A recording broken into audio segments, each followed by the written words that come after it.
আমন্ত্রণ জানাচ্ছি সপ্তাহের দেশ আয়োজনে। আপনাদের সাথে আছি আমি সুরভি তরণী। আজকে আমরা সপ্তাহের দেশে কথা বলবো বন্যা প্রতিরোধ ও ব্যবস্থাপনা এই প্রসঙ্গটি নিয়ে, এবং কথা বলার জন্য আমাদের সাথে স্টুডিওতে উপস্থিত রয়েছেন গওহর নঈম ওয়ারা, প্রকৃতি ও জলবায়ু গবেষক এবং পরিবেশ ও দুর্যোগ ব্যবস্থাপনা বিশেষজ্ঞ। আপনাকে স্বাগত আজকে আমাদের সপ্তাহের দেশের আয়োজনে। এবং আপনি জানেন যে পুরো দেশেই একটা বিপদ সীমার উপরে 5টি নদীর পানি ঘোষণা করা হয়েছে এবং সমুদ্র উত্তাল, বন্যার সতর্কতা জারি করা হয়েছে এবং পাহাড় ধসে এ পর্যন্ত 20 জনের উপরে প্রাণহানি হয়েছে এবং পানিতে ডুবে মৃত্যু হয়েছে। যোগাযোগ বিচ্ছিন্ন রয়েছে বহু সড়ক, বিশেষ করে চট্টগ্রামের ওইদিকে মহাসড়কে পানি উঠে গেছে, বাস চলাচল করতে পারছে না, রেল লাইন পানিতে তলিয়ে গেছে এবং উত্তর দক্ষিণ পূর্বাঞ্চলে বন্যা পরিস্থিতি আরও অবনতি হতে যাচ্ছে। এবং এখানে সরকারের কি কি করণীয় আছে এসব নিয়ে আমরা আজকে কথা বলবো। তো প্রথমেই জানতে চাই যে আসলে এই পরিস্থিতি তো আমরা দীর্ঘদিন ধরে দেখে আসছি, কিন্তু তারপরও আমরা এখান থেকে উত্তরণ বা উন্নতি কেন ঘটাতে পারি না? আসলে কি কি কারণ থাকতে পারে এর পিছনে, আর বর্তমান পরিস্থিতি বা কতদিন চলতে পারে এভাবে? ধন্যবাদ।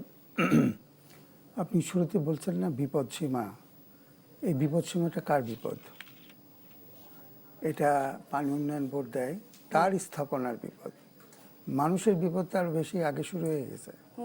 তো এইটা যদি মানুষের জন্য না হয়, এই যে সতর্কবাণীগুলা, তাহলে তো মানুষের কোনো কাজে আসছে না। তো মানুষ তো ভাবছে যে বিপদ সীমা নিচ দিয়ে যাচ্ছে।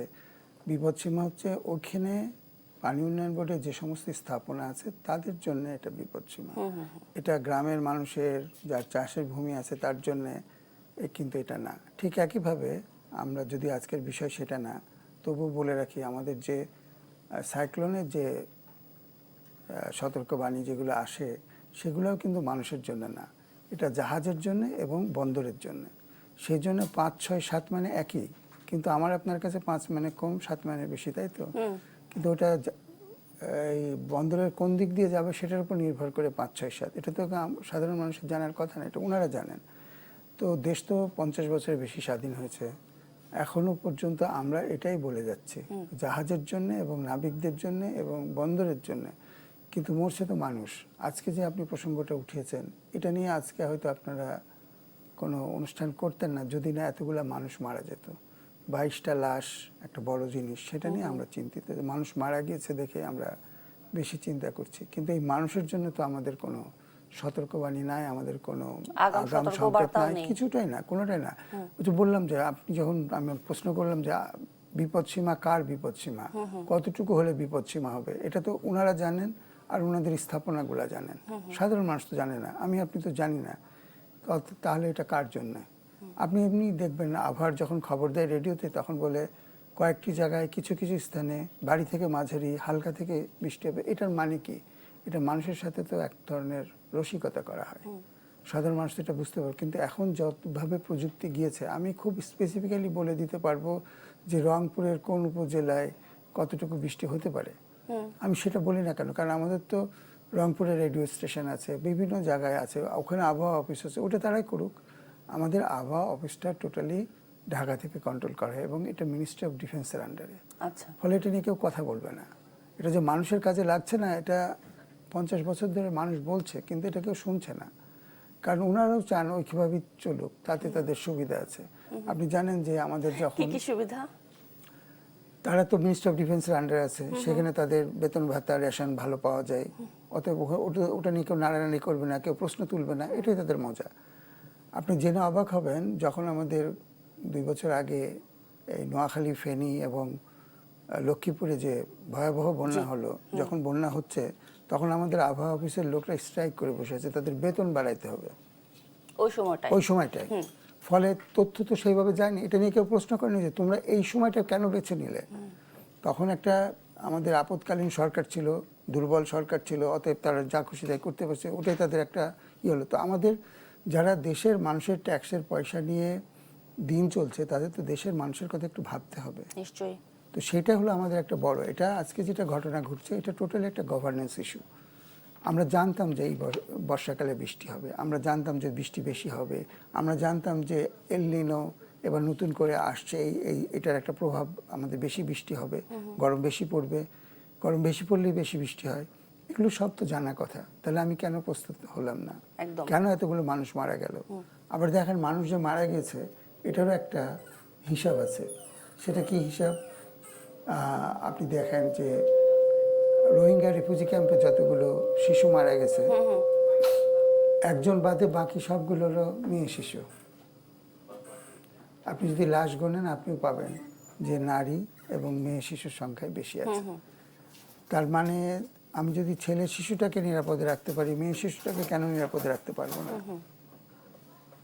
এটা তো আমাদের একটা চিন্তার একটা জায়গা, যেখানে আমি কাকে প্রায়োরিটি দিচ্ছি, কাকে না দিচ্ছি। নিশ্চয়ই। ঠিক একইভাবে আমাদের ইয়েদের যারা দুর্যোগ ব্যবস্থাপনা করছেন তাদেরও কিছু কিছু প্রায়োরিটি আছে। আপনার কয়েক বছর আগে দেখবেন চট্টগ্রামে যখন এরকম এই সিজনে ৩-৪ বছর আগে ওখানে একজন ডিসি ছিলেন, তিনি চেষ্টা করেছিলেন এবং সকলকে ইভ্যাকুয়েট করে উনি নিয়ে গিয়েছিলেন এবং কোনো প্রাণহানি ঘটে নাই। তো ওই ডিসি যদি পারে, বাকি ডিসিগুলো কেন পারবে না? নিশ্চয়ই। তারা একই জিনিস, তার কাছে টাকা ছিল, তার কাছে পুলিশ ছিল, উনি ইভ্যাকুয়েট করেছেন, ইনি ইভ্যাকুয়েট কেন করছেন না? এখন যেটা পরিস্থিতি হচ্ছে বর্তমানে, যে পরিস্থিতি এখন, কোনো আমার মনে হয় না কোনো ডিসি বা কোনো এসপি প্রোঅ্যাক্টিভলি কোনো কাজ করবে। তাদের খুবই চিন্তা চলে গেছে। এবার দেখেছেন আপনি যখন এএসপির পরীক্ষা হচ্ছে, পাওয়া যায়নি, ক্যান্ডিডেট পাওয়া যায় নাই। পুলিশের চাকরি, অফিসার লেভেলের চাকরিতে যেখানে হাজার হাজার মানুষ বেকার আছে, তারা যাচ্ছে না, কারণ ওই দায়িত্বটা কেউ নিতে চাচ্ছে না। আমার তো ভয় হয় এখন ডিসি পোস্টিংয়ের জন্য যাবে না, কারণ তারা দেখেছে সিলেটের ডিসি একটু নড়ে চড়ে কাজ করতে গিয়ে তার কি অবস্থা হয়েছে। এই জন্য আস্থা না থাকলে, আমি সেই জন্য বললাম যে চট্টগ্রামে একজন ডিসি যদি ৩-৪ বছর আগে এই কাজটা করতে পারে, এবার কেন পারলো না? আমাদের 648টা শেল্টার হোম আছে ইয়েতে, কক্সবাজারে, সেগুলো কেন তারা আগে মানুষগুলোকে সরিয়ে নিয়ে গেল না? তাদের ওখানে বলছে আমরা মাইকিং করছে ঠিকই, কিন্তু মানুষগুলো যাবে কোথায় সেটা তো তাদের বলতে হবে। গওহর নাঈম, বাংলাদেশে বন্যা ব্যবস্থাপনা নিয়ে বর্তমানের পরিস্থিতি কি, এটা জানবো আপনার কাছ থেকে। তবে আমাদের সাথে এই মুহূর্তে উপস্থিত হয়েছেন অধ্যাপক ডক্টর মোহাম্মদ আখতার হোসেন খান, জল ও পরিবেশ বিজ্ঞানী এবং উপাচার্য, স্টেট ইউনিভার্সিটি অফ বাংলাদেশ। আপনাকে স্বাগত আজকে আমাদের সাপ্তাহ দেশের আয়োজনে। এবং আজকে আমরা আলোচনা করছি বন্যা প্রতিরোধ ও ব্যবস্থাপনা এই প্রসঙ্গে। এবং এই প্রসঙ্গে যদি আপনার কাছে জানতে চাই যে আজকে গণমাধ্যমে এসেছে যে দেশের পূর্বাঞ্চল ও উত্তর পূর্বাঞ্চলের একাধিক প্রধান নদীর অববাহিকায় একই সময় নদীর পানি বিপদসীমা অতিক্রম করছে অথবা বিপদসীমার খুব কাছাকাছি অবস্থান করছে, যা এই বর্ষা মৌসুমের জন্য একটি ব্যতিক্রমী এবং উচ্চ ঝুঁকিপূর্ণ পরিস্থিতির ইঙ্গিত বহন করে। এখন আমার প্রশ্নটা হচ্ছে, ব্যতিক্রমী কেন, 1 নাম্বার। আর 2 নাম্বার হচ্ছে যে আমরা বছরের পর বছর ধরে তো এই ঝুঁকিপূর্ণ পরিস্থিতির মধ্যেই পড়ে আছি। আপনার কি মনে হয় যে বাংলাদেশের ভৌগোলিক অবস্থানই কি এর জন্য একমাত্র দায়ী, নাকি আরো অনেক অন্যান্য কারণ রয়েছে? আমরা বলছি ব্যতিক্রম, বলছি এটা প্রতি বছরই কিন্তু আমরা ব্যতিক্রম বলি, কারণ হচ্ছে এর আগের বছরগুলো আমরা পাই না।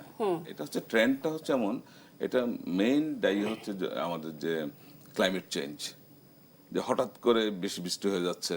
আগে যেমন থ্রু আউট দ্য সিজন এটা ইকুয়ালি ডিস্ট্রিবিউটেড হতো, এখন কিন্তু হঠাৎ একদিন দুদিন খুব বেশি বৃষ্টি হচ্ছে। এবং এই বৃষ্টিটা যখন উজানে হয়, সে পানিটা ওরা কোথায় রাখবে? সেটা তো আমরা যারা অববাহিকায় আসছি তাদের দিকে আসবে। সুতরাং এই বন্যাটা আমাদের জন্য এখন একদম ন্যাচারাল ফেনোমেনন হয়েছে এবং প্রতি বছর বাড়বে, এটা বাড়তেই থাকবে। প্রশ্ন হচ্ছে আমরা সেটার জন্য প্রস্তুত আছি কিনা।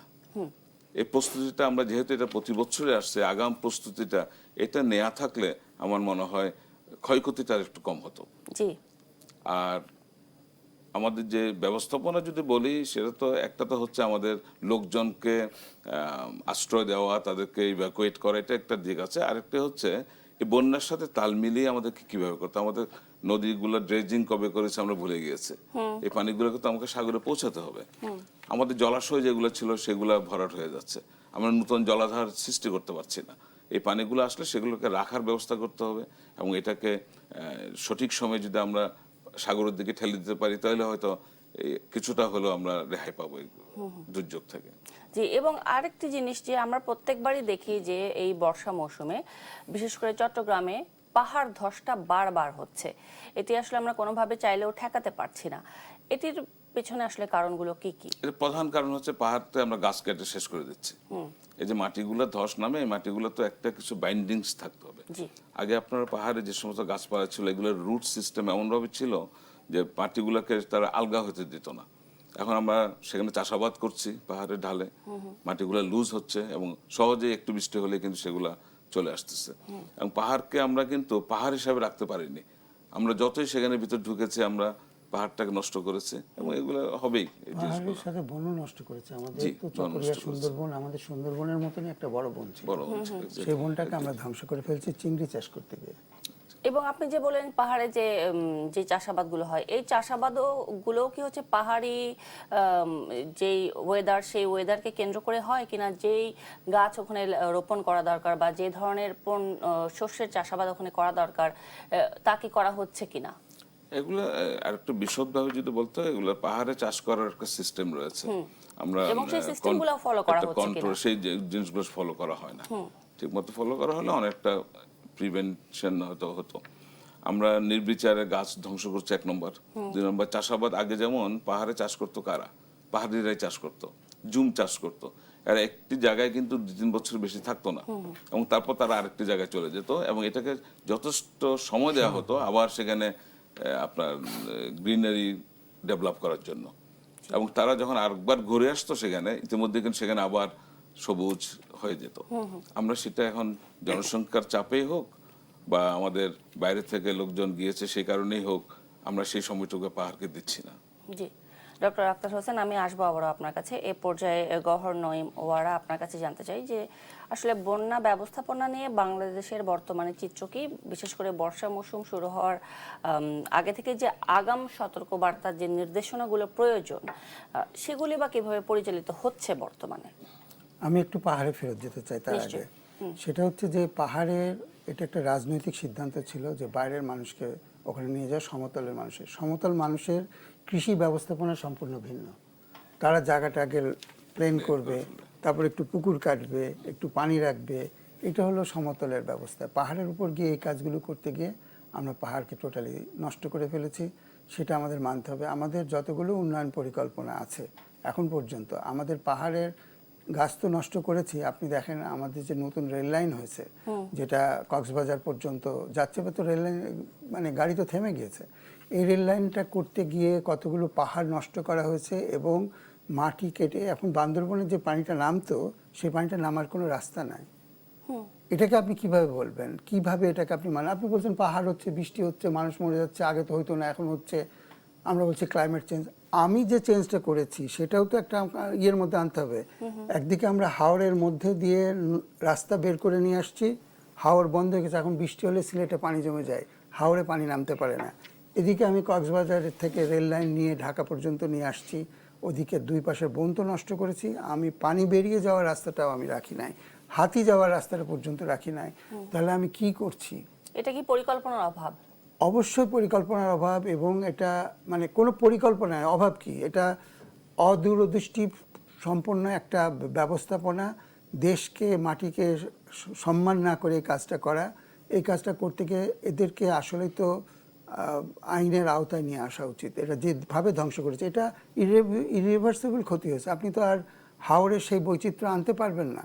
আপনি হাওড়ে এটা করার কারণে আপনার অষ্টগ্রামে প্রতি বছর 2 হাত করে বালু জমতেছে। অষ্টগ্রাম থেকে, যেখানে থেকে আমরা পনির পাই, যেখানে চারণভূমি ছিল মহিষের, তাদের সেটা হারিয়ে যাচ্ছে। ফলে এটা নিয়ে কথা বলবে, এটা নিয়ে কে এটার বিপক্ষে দাঁড়াবে বা কথা বলতে পারে? আজকে বলা হচ্ছে যে আপনি কি বলবেন যে জলবায়ু সংকটের মতো এই সংকটগুলো বা এই বিপর্যয়গুলো মানুষেরই তৈরি? এটাও কি তাহলে কাঠামোগত হত্যার মধ্যে পড়বে কিনা? এটাই সবচেয়ে বড় ক্ষতি। আমরা পৃথিবীর জলবায়ু পৃথিবীর শুরুর দিন থেকে পরিবর্তন হচ্ছে, প্রত্যেক 1000 বছরে বড় ধরনের পরিবর্তন হয়েছে। আমরা যেখানে ছিলাম এখন সেখানে নাই, আমাদের বংশধররা ইয়ের মধ্যে ছিল, গুহার মধ্যে ছিল, এখন তাহলে বাইরে এসে এটা চেঞ্জ হচ্ছে এবং মানুষ এটাকে অ্যাডাপ্ট করছে। কিন্তু হিউম্যান ইন্টারভেনশন যেগুলো হচ্ছে এবং আমরা যেভাবে করছি, উনি বললেন নদীর পানি যেতে পারছে না, বালু পড়ে যাচ্ছে। আপনি জানেন পদ্মা নদীর পানি রাজশাহী থেকে শুরু করে খুলনা পর্যন্ত সবাই উঠিয়ে নিচ্ছে।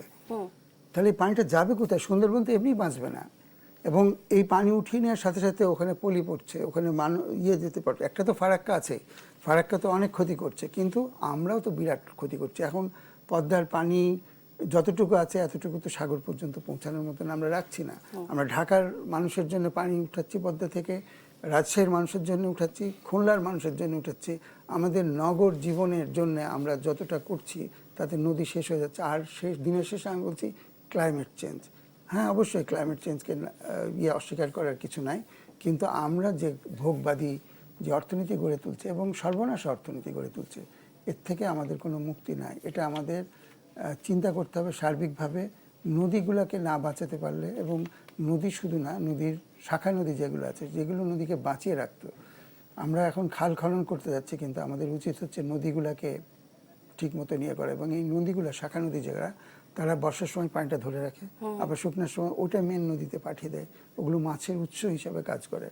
আমাদের এই দিকে মন দিতে হবে যদি আমরা আসলে আবার ফেরত যেতে চাই। ফেরত যাওয়া খুব কঠিন হবে, কিন্তু চেষ্টাটা আমাদের এইভাবে করা উচিত। নিশ্চয়ই বন্যা ব্যবস্থাপনা নিয়ে আমরা আরও একটু কথা বলতে চাই, তবে একটি বিরতির পরে ফিরে আসতে চাই আপনাদের দুজনের কাছেই। এবং এ পর্যায়ে অধ্যাপক ডক্টর মোহাম্মদ আখতার হোসেন খান, আপনার কাছে জানতে চাই যে বৈশ্বিক আবহাওয়ার পূর্বাভাস মডেলগুলোর সর্বশেষ পূর্বাভাস অনুযায়ী বলা হচ্ছে বাংলাদেশের দক্ষিণ পূর্বাঞ্চলে চলমান ভারী বৃষ্টিপাত আরও বেশ কয়েকদিন অব্যাহত থাকতে পারে।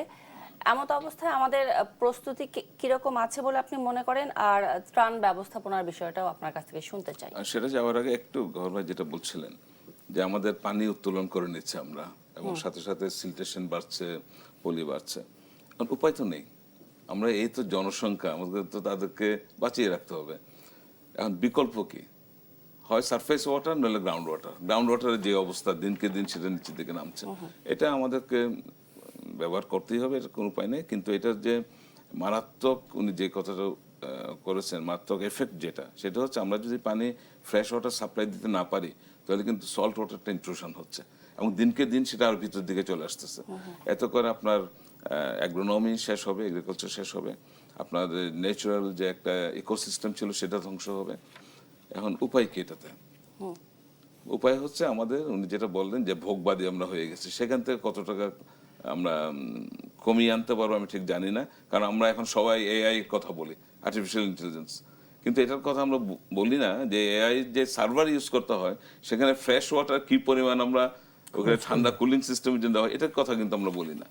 এনেও আর ব্যবস্থা, আপনার ত্রাণ ব্যবস্থাপনা যেটা বললেন, আমরা তো এটা জানি যে এই সময়টাতে আমাদের বন্যা হবে, আমরা রেডি আছি কিনা সেটার জন্য, এবং সেটা প্রপার জায়গায় পৌঁছাচ্ছে কিনা, এই জিনিসগুলোর প্রতি আমি বর্তমানে যারা আছেন সরকার এবং সংশ্লিষ্ট যারা আছেন তাদের কাছে এটাই আহ্বান জানাবো যে আমরা দুর্যোগে যে সমস্ত লোকজন আছে, মারাত্মক খারাপ অবস্থা তাদের। কারণ আপনি কাপড়, শুকনা কাপড় পাবেন না পরার জন্য, সবগুলো ভিজে আছে, শুকাবে কোথায়? তাদের শুকনা খাবার নেই। সুতরাং আমরা তাদেরকে এই জিনিসগুলা, যে আমরা ইমিডিয়েটলি তাদের যে নিডগুলো সেগুলো যেন আমরা দিতে পারি সেটা, এবং প্রপার জায়গায় যেন পৌঁছায়, প্রতিমধ্যে যেন এটা অন্য জায়গায় চলে না যায়। আমি এবং ডক্টর আখতার হোসেন, আপনি নিজেও জানেন যে হচ্ছে ত্রাণ সহায়তা বন্টনের ক্ষেত্রে আমরা প্রায় সময় কিন্তু দেখি এবং অভিযোগগুলো থাকে যে প্রয়োজনের তুলনায় অতি নগণ্য সহায়তা যায়, তারপরে বরাদ্দের একটি বড় অংশই লোপাট হয়ে যায়, তারপরে অনেক সময় রাজনৈতিক বিবেচনাও এখানে প্রাধান্য পায়। এই সংস্কৃতিগুলোর কি আসলে পরিবর্তন হবে কিনা সামনে? এই মুহূর্তে কিন্তু আমরা সেরকম অভিযোগ পাইনি এখন পর্যন্ত।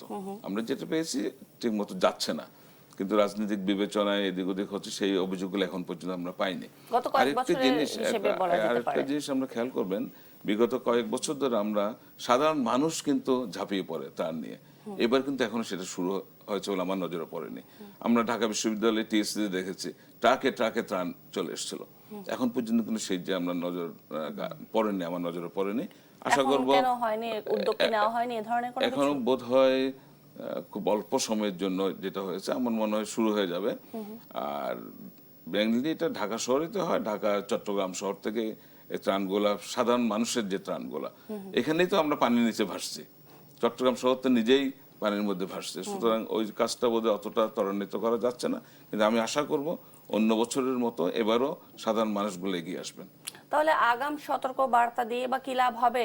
যদি আমরা জানি যে এরকম পরিস্থিতি হবে, তাহলে প্রস্তুতিটা বা আমরা কিভাবে নিতে পারবো? আগাম সতর্ক আমি জানি না এবার কি গহর ভাই, এবার কি খুব আগে থেকে বলা হয়েছিল যে এরকম হতে পারে? কিন্তু আমরা তো জানতাম যে এই সময় হতে পারে, এইবার বৃষ্টি হবে, এলনিনোর প্রভাব আছে, এবং সেই কারণে আমাদের মৌসুমী বায়ু এখন যে ভাবে আছে, এটা স্যাটেলাইট দেখলে বুঝতে যাবে যে এখানে বৃষ্টি হবে এবং এখানে প্রচুর বৃষ্টি হবে, দু এক জায়গায় ক্লাউড বাস্ট হবে।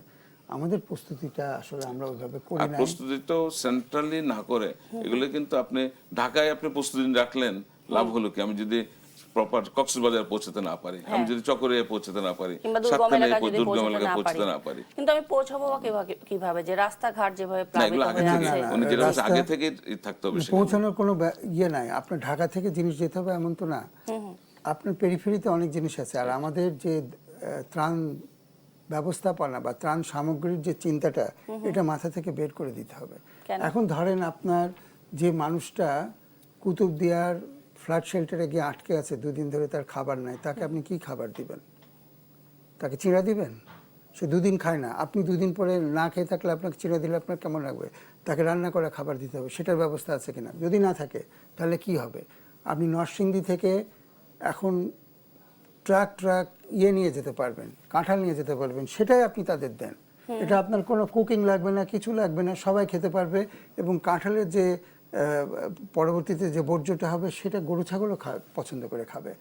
এই ধরনের ইনোভেশন Innovative চিন্তাগুলো এখন আমাদের কাঁঠাল অনেক তো কম। বিক্রি হচ্ছে না, এই যে নরসিংদীর আপনার লটকন বিক্রি হচ্ছে না, কাঁঠাল বিক্রি হচ্ছে না, পেয়ারা বিক্রি হচ্ছে না, রাস্তাঘাট নষ্ট হচ্ছে প্রচুর। যারা রিলিফ করছে তারা এগুলো নিয়ে যে কৃষক বাঁচবে এবং শিশুরা বড়রা ভালোবেসে খাবে, পুষ্টিও পাবে এবং এখান থেকে। এবং এটা বিতরণের জন্য আপনার কোনো, আপনি শেল্টারের সামনে রাখেন, মানুষকে ইনভলভ করেন, তারা তাদের মতন করে বন্টন করে নেবে।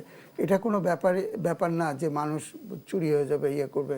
উনি যেটা বললেন যে টিএসসিতে দিয়েছিল, আর কেউ টিএসসিতে দিবে না, কারণ টিএসসিতে দিয়ে দেখেছে যে এগুলো ব্যবস্থাপনা হয় না, প্রচুর জিনিস নষ্ট হয়েছে, পড়ে আছে, মানুষ ফটো তোলার জন্য জিনিস দিয়েছে, এবং জিনিস দেওয়ার সময় আপনি দেখেছেন সে তার ইয়ে নিয়ে গেছে, কি যেন বলে, মাটির ব্যাংক নিয়ে গেছে। এইটা খুব ফলো করে আমরা রেডিও টেলিভিশনে দেখাচ্ছি।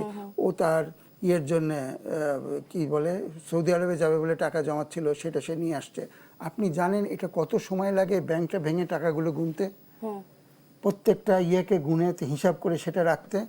এক একটা ব্যাংক করতে আপনার 1.5 ঘন্টার বেশি সময় লাগে। না, এটা তো আপনি এটা তো সে বাড়ি থেকেই করে নিয়ে আসতে পারতো, কথা যেটা সেটা বললেন, সে বাড়ি থেকেই করে নিয়ে আসতে এগুলো তো পারতো। আপনি টিভিতে এটা আমাদের শো করার জন্য, আমাদের শো আপটা বন্ধ করতে কিন্তু হবে। আমি এটাও দেখেছি টিএসসি তে মানুষ দিয়েছে, চাল, ডাল এগুলো আসছে, কিন্তু এমনকি রিক্সাওয়ালারা তাদের অর্জনের টাকা ওখানে দিয়ে আসছে, বিশ্বাস করে দিয়ে আসছে, কিন্তু আমরা বিশ্বাস ভঙ্গ করেছি। আস্থার আমরা তো জায়গায় সেটা সংকট হয়ে গিয়েছে।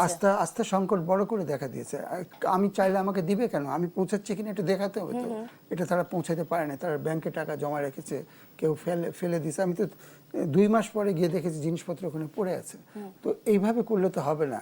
যে ওই মানুষটা আবেগের বশবর্তী একটা কিছু দিচ্ছে, সে আবেগ দিয়ে দিচ্ছে, কিন্তু আমার আস্থা, আমার বিশ্বাস করাইতে হবে যে এটা আমি ঠিক মতন ব্যবহার করছি, পরবর্তীতে এই আবেগ আর কাজ করবে না। না, সে ক্ষমতা ওদের ছিল না, যারা তো তাহলে ওটা চাওয়ার দরকার ছিল না। সেখানে এর আগে আমরা কিন্তু একবার দেখেছি যে টিএসসিতে তোলা হয়েছে, কিন্তু ডিস্ট্রিবিউশন হচ্ছে থ্রু আর্মি। এটাও কিন্তু দেখেছি, আর্মি এখান থেকে নিয়ে গিয়েছে, তারপর তাদের আমি যখন হেলিকপ্টারে জানবো করে দিয়েছে। যে আমার ক্ষমতা নাই, তাহলে আমি যেভাবে করলে হবে, তারা যদি চাইতো ঢাকা এই ট্রান্সপোর্ট অথরিটির কাছে যে আমাদের প্রতিদিন 20টা করে ট্রাক দিবেন, সবাই দিত তাদের ট্রাক। তারা সেটা চায় না, সেটা অ্যাপ্রোচ তো করতে হবে, সেটা করলেই হতো। ঢাকা বিশ্ববিদ্যালয়ে দুর্যোগ নিয়ে পড়াশোনা করছে, 5টা ডিপার্টমেন্ট আছে, ওই শিক্ষকদের কোনো কাজ ছিল না, দায়িত্ব ছিল না, এটা কীভাবে করবে? তাদের কাছে গিয়ে পরামর্শ দেয়া, তারা বসে বসে শুধু পড়ালেই হবে? এটা মানুষ, তাদের শেখারও অনেক কিছু ছিল, তারা নিজেরা যদি যেত তারা নিজেরাও শিখতে পারতো। তো এটা সকলেরই দায়িত্ব। কিন্তু ওই যে মানুষের আবেগটা নিয়ে আমরা খেলা করলাম, পরবর্তীতে ওই আবেগ আর আসবে না আমার কাছে, সেটা আমার প্রতি আর আস্থা রাখতে পারবে না। নিশ্চয়ই। তাহলে ডক্টর মোহাম্মদ আখতার হোসেন, কিভাবে উদ্ধার ও ত্রাণ কার্যক্রমে সমন্বিত প্রস্তুতি নেওয়া যায়? এগুলো আমাদের লোকাল গভর্নমেন্টকে ইনভলভ করতে হবে। লোকাল গভর্নমেন্ট যারা, তাদের ইনভলভ করতে হবে। একজন ইউএনও বলেন, এখানে সরকারি কর্মকর্তা যারা আছে, আপনি তাদেরকে ইনভলভ করেন। এছাড়া তো উপায় নাই আমাদের, আর কোনো তো আমাদের তো প্রতি উপজেলায় ওই দুর্যোগ ব্যবস্থাপনার জন্য হাজার হাজার ভলান্টিয়ার নেই আমাদের। সুতরাং ওদেরকে ইনভলভ করে এখান থেকে সাপ্লাইটা প্রপারলি দিতে হবে, এবং এটার জন্য প্রপারলি ডিস্ট্রিবিউট হয়ে একটু নজর রাখতে হবে। জি, ধন্যবাদ। গহর নয় মোহরা, আপনার কাছে জানতে চাই, এই যে আমাদের যে আবহাওয়ায় পরিবর্তন হয়ে যাচ্ছে, জলবায়ু পরিবর্তন হয়ে যাচ্ছে, নদীর পানির উচ্চতা পরিবর্তিত হয়ে যাচ্ছে। আসলে এই বিষয়টি নিয়ে গবেষণা করার জন্য পর্যাপ্ত পরিমাণ সহায়তা আমাদের সরকারের তরফ থেকে আমরা পেয়ে থাকি কিনা? আসলে গবেষণা বলতে যেটা আমরা বুঝি সেটা ধারাবাহিকভাবে করতে হবে, বিশেষ করে পানিকে লক্ষ্য কিংবা সেই করতে পরিমাণ গেলে। লোকবলও আছে কিনা? না, লোকবলের কোনো অভাব নাই আমাদের দেশে, এই ব্যাপারে কাজ করার মতন আগ্রহ এবং বিশেষজ্ঞতার অভাব নাই, সেটা আছে। কিন্তু আমরা একটা ধারাবাহিকভাবে বিশ্ববিদ্যালয়গুলোকে ব্যবহার করতে পারি। আমাদের বুয়েটে ওয়াটার ইঞ্জিনিয়ারিং ডিপার্টমেন্ট আছে, তাদেরকে ব্যবহার করতে পারি। কতগুলো জায়গায় আমাদের ধারাবাহিক গবেষণা দরকার আছে। সেটা যদি আমরা করতে না পারি তাহলে আমরা কোনো সমাধানে যেতে পারবো না, বিশেষ করে নদী ব্যবস্থাপনা এবং বন্যা ব্যবস্থাপনার ক্ষেত্রে। এবং মানুষেরও কিছু আছে, উইজডম আছে, তারা কিভাবে বন্যার সাথে বসবাস করে, সেগুলো আমাদের দেশে সবচাইতে মানে মানে অবহেলিত একটা বিষয়। এটা নিয়ে আমরা কেউ ভাবি না। আমরা ভাবি যে আমি বিশ্ববিদ্যালয়ে পড়েছি, আমি সব জানি, কিন্তু মানুষ অনেক কিছু জানে। মানুষ কিভাবে তার বীজটা সংরক্ষণ করতে হবে, কিভাবে বাঁচতে হবে। এবং এখন যেমন ধরেন বীজতলা নষ্ট হয়ে গেছে আপনার ইয়েতে, এই বীজতলা, আমন ধানের বীজতলা আবার কিভাবে তৈরি করতে হবে, আমি কি এখন ভাসমান করে করব না কি করব, এই জিনিসগুলো আসলে আমাদের এই ব্যবস্থাপনার মধ্যে আনতে হবে। এবং মানুষ কিভাবে করে সেইটা দেখে এটা করতে হবে। সেটা খুব কম খরচে সহজে এটা মানুষ করতে পারে। আমাদের দেশে যখন দুইটা ঝড় হয়, একটা বৈশাখ মাসে, একটা আশ্বিন মাসে, এর আগে মানুষ তার ঘর বাড়ি মেরামত করে সেটাকে, এবং সেটা সে কিভাবে করে, সে মাটির ঘরটা কিভাবে করে, এগুলোতে একটা প্রযুক্তি আছে, গ্রামীণ উইজডম, গ্রামীণ প্রযুক্তি আছে। সেগুলোকে আমাদের একটা মধ্যে, গবেষণার মধ্যে নিয়ে এসে এবং এগুলোকে আবার বারবার মানুষের কাছে বলা, নতুন প্রজন্মকে এগুলো জানানো, এটা খুব জরুরি। এবং উনি যে একটা প্রথমে কথা বলছিলেন যে আমাদের পানির, আমি পানিতে একটু ফেরত আসতে চাই, যে পানি তাহলে মানুষকে কিভাবে দিব। এই আমাদের বাংলাদেশের মতন এত অল্প জায়গায় এত বেশি বৃষ্টি আর কোথাও হয় না। বৃষ্টির পানিটা একটা আল্লাহর নিয়ামত, এটাকে আমরা ব্যবহার করতে পারছি না। আমাদের রেইন ওয়াটার হারভেস্টিংয়ে এখানেও প্রচুর গবেষণা দরকার আছে, কিন্তু অনেকে ব্যক্তিগত উদ্যোগে করছে। বরিশালের একজন মানুষ, একজন নারী তার বাড়িতে পুরা রেইন ওয়াটার হারভেস্ট করে সে তার 7-8 জন ভাড়াটে এবং নিজে সারা বছর এই পানিটা খায়। সেটা একটা উদাহরণ। আপনি যদি রাজস্থানে দেখেন, সেখানে মাত্র 7 দিন বৃষ্টি হয়, এবং এই উপমহাদেশের সবচেয়ে বড় বড় পুকুর, তারা তালাব বলে, সেগুলো হলো রাজস্থানে। 7 দিনের বৃষ্টি ধরে যদি এত বড় একটা কারিশমা করা যায়, আমরা 7 মাস বৃষ্টি হয় আমাদের, আর আমরা পানির জন্য হাহাকার করি, এর চাইতে বোকামি আর কিছু নাই। এইখানে আমাদের আসলে ইনভেস্ট করতে হবে, এখানে আমাদের মন দিয়ে কাজ করতে হবে। আমরা যদি পানিটাকে ধরে রাখতে পারি, এবং শুধু উপরের পানি আমরা নষ্ট করছি না, গ্রাউন্ড ওয়াটারও নষ্ট করছি। আমাদের প্রত্যেকটা মফস্বল শহর, ঢাকা শহর যেখানে যাবেন দেখবেন আজকাল একটা নতুন কথা হচ্ছে সাবমার্জেবল টিউবওয়েল, পাম্প, প্রত্যেক বাড়িতে বাড়িতে বসে গেছে। তারা তো দেদারসে পানি উঠাচ্ছে, এটার কোনো হিসাব নাই। এটা তো ওই যে আমাদের ভূমিকম্প হওয়া লাগবে না, কোন দিন দেখবেন একসাথে 10টা বাড়ি নিচে পড়ে গেছে, সিঙ্ক হোল হয়েছে, যেটা আপনার বোম্বেতে কয়েকদিন আগে হলো, এটা ইন্দোনেশিয়ায় হয়েছে, ঢাকাতেও 2-1 জায়গায় ছোট ছোট হয়েছে, একটা দোকান ভেঙে পড়েছে। আমাদেরও তাই হবে। বড় বড় গ্রাউন্ড ওয়াটার রিচার্জের কোনো ব্যবস্থা তো আমাদের নেই আসলে। শহরগুলোতে আপনি দেখেন, এখানে আপনি আমরা মাটিতে ইনফিল্ট্রেশন ক্যাপাসিটি বলে, মাটিই তো নেই, পেভমেন্ট সব জায়গায় কংক্রিটের হয়ে গেছে, পানিটা নিচে যাবে কিভাবে? এগুলোর জন্য আজকাল কিন্তু টেকনোলজি বের হয়েছে। গ্রাউন্ড ওয়াটার রিচার্জের জন্য রেইন ওয়াটার দিয়ে উনি যেটা বললেন, এটা একটা নতুন টার্মিনোলজি ইউজ করে ওরা, স্পঞ্জ সিটি। স্পঞ্জ সিটি, আমরা যদি এই বৃষ্টির পানিটাকে যদি সঠিক উপায়ে নিজের জলাধারের মধ্যে রাখতে পারি, অথবা হারভেস্ট করে ফ্যামিলি ওয়াইজ যদি হারভেস্ট করে রাখি, এটা কিন্তু ফ্যামিলির জন্য যথেষ্ট হবে, এবং আলটিমেটলি টোটাল কনজাম্পশনের কমাই দেবে, যে আমার ওয়াশার পানির ইউজেবল কমাই দেবে। কিন্তু আমরা তো ওদিকে যাচ্ছি না। আর আমাদের সচেতনতার অভাব 1 নম্বর, উদ্যোগের অভাব, সবকিছু মিলিয়ে। আরেকটা জিনিস বলেন, আমরা তো এই বাইরের সবগুলোর জন্য বিভিন্ন জনকে দায়ী করলাম, চট্টগ্রাম শহরের পানির জলাবদ্ধতার জন্য দায়ী কে? এটা আমরা নিজেরাই দায়ী। আমি নিজের চোখে দেখেছি নালার মধ্যে ভাঙ্গা টেবিল চেয়ার থেকে শুরু করে তোষক বালিশ, আপনার সবকিছু মিলিয়ে। তো এগুলো আপনি সরকারের পক্ষে প্রতিদিন এগুলো পরিষ্কার করা সম্ভব? আমরা নিজেরাই তো নষ্ট করছি সেটা। খালগুলো আমরা দখল করে রেখে দিয়েছি। আর চট্টগ্রামে আরেকটা বিশেষ আছে, আপনার জোয়ার ভাটার ব্যাপার আছে। আপনি যদি জোয়ারের সময় বৃষ্টি খুব বেশি হয়, এই পানিগুলো সমুদ্রে যেতে পারে না, সেখানে আটকে যায়। তো এখন প্রশ্ন হচ্ছে, আগে কিভাবে ছিল?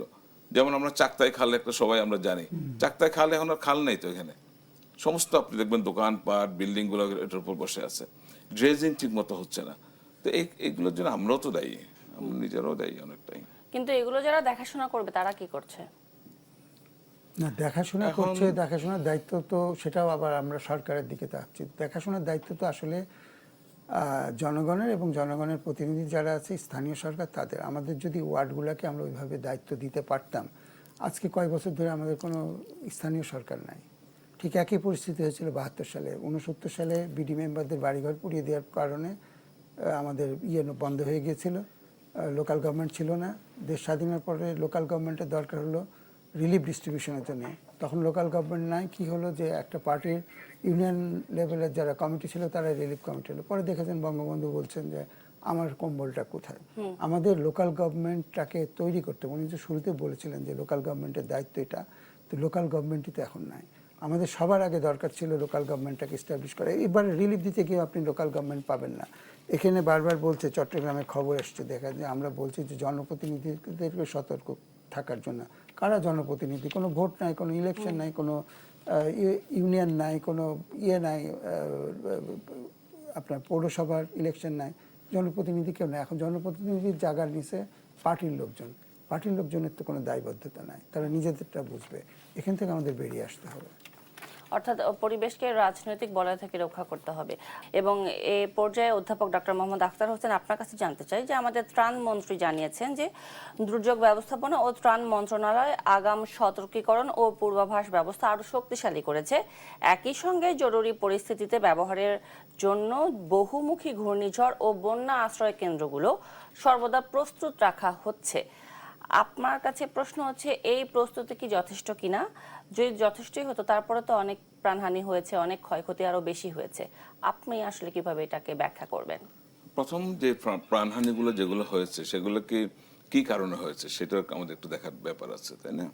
ওগুলা যে হঠাৎ করে ফ্লাডে ভেসে গিয়েছে এরকম ধরনের, নাকি সেখানে কোনো রোগ বলা হয়েছে বা অসতর্কতার কারণে হয়েছে? আমরা প্রায় সময় দেখি পুকুরে ডুবে শিশুরা মারা যাচ্ছে, তাই না? সুতরাং এটা কি কারণে হয়েছে সেটা আগে বের করতে হবে, 1 নম্বর। আর 2 নম্বর, আমরা কিন্তু আমাদের ঘাটের থেকে রেসপন্সিবিলিটি অনেক সময় ঝেড়ে ফেলার চেষ্টা করি। এই যে এই সময়টাতে অতিবৃষ্টি হয়, ঘরবাড়ি যেটা বলছিলাম, আমরা তো জানি এটা হবে, তাই না? আপনাদেরকে যদি আমি প্রশ্ন করি, আমরা এই ঘটনা ঘটে যাওয়ার পর আপনারা যে টক শো গুলো করছেন, আলোচনাগুলো করছেন, এগুলোকে আপনারা আগে করেছেন? না। কেন? আপনি 1 মাস আগে থেকে করলে কি অসুবিধা হতো? যেরকম একটা জিনিস আসছে, কি করা যায়, তাই না? তো আমরা সবাই আসলে কেমন যেন একটা গাছাড়া ভাব আমাদের হয়ে গেছে। এটা একা সরকারের পক্ষে সম্ভব না, একা লোকাল গভর্নমেন্টের পক্ষে সম্ভব না। আমরা সবাই মিলে সমন্বিতভাবে যদি এটা চেষ্টা করি, তাহলে হয়তো এই দুর্যোগ থেকে রক্ষা পাওয়া এবং ক্ষয়ক্ষতি কমিয়ে আনা সম্ভব।